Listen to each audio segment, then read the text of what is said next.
اومدیم با یه برنامه خفن که صفحه گوشیتون رو مثل کره نرم میکنه. خب این برنامه رو خیلی تاثیر داره که همه دنبالشن که یه برنامه به اسم ماکرو. امروز اومدیم برنامه رو بهتون معرفی کنم که بریم نستید.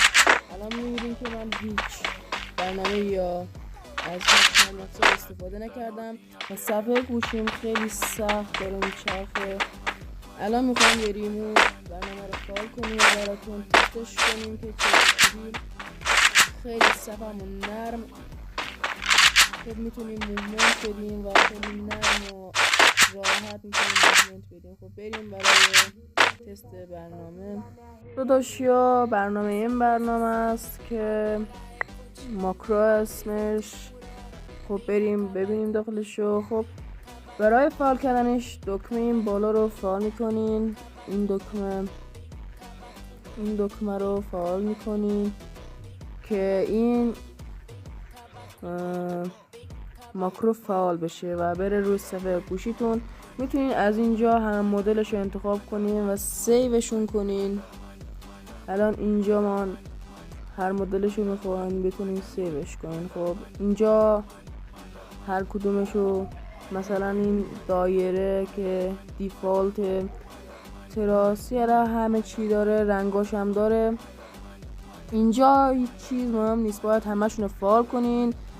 مثل من فقط این قسمت که باید دکمه تیرتون هر چند باشه اینجا اون اندازه رو بزنین. الان میبینیم من اینو وقتی بزرگ کوچیکش میکنم ماکرو هم بزرگ کوچیک میشه. نگاه کنین این ماکرو هر چقدر بزرگ کوچیکش میکنم ماکرو هم بزرگ میشه. خب بریم برای تستش روی فری فایر. خب داداشیا ما اومدیم روی فری فایر. این ماکرومونه. خب من دکمه تیرم 55 اینم گذاشتم 55. اینو میاریم اینجا قرارش میدیم. واسه میبینم دکمه تیرم چنده. 55 بریم اینو 55ش کنیم. نگاه 55. خب میایم میریم به فری فایر. اینو باید خیلی دقیق باید روی دکمه تیر بذاری. وقتی میخواین سیوش کنین روی دکمه تیر و تکون نخوره باید روی این علامت قفلیه بزنین تا قفل شه. الان من اینو میزنم. خب اینو میزنم. خب یکم این ماکرو اینور اونور میره ولی نگاه کنین چقدر نرم موومنت میخوره. نگاه کنین مثل قبل نیست اصلا. نگاه اصلا نرمی سفره. برای چات خیلی تاثیر داره. خب من یکم سنس ندارم الان، خیلی وقت رو فری فایر نیومدم. از امروز شروع کردم این کانال یوتیوبمون فعالیت کنم. از این بعد برنامه‌های خیلی خوب داریم. خب نگاه کنین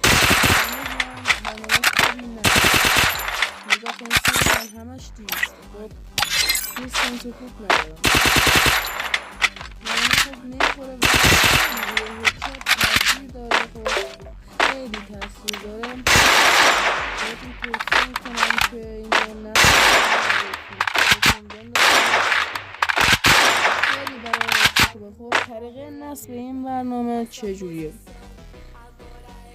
میرین توی فروشگاه پلی گوگل. خب حالا اینو میبندیم.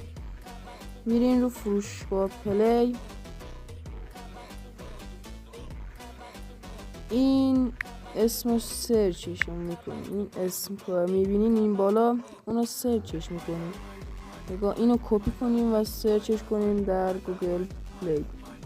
وقتی سرچش کنیم اینجا اولین برنامه رو باید نصبش کنیم که من نصب کردم و از موومنت دادم و فری فایر لذت ببرین که الان اینجا هم رضایت ها بالاست. خب بچه‌ها لایک و کامنت و سابسکرایب یادتون نره. سابسکرایب کنین که انرژی ما هم بره بالا.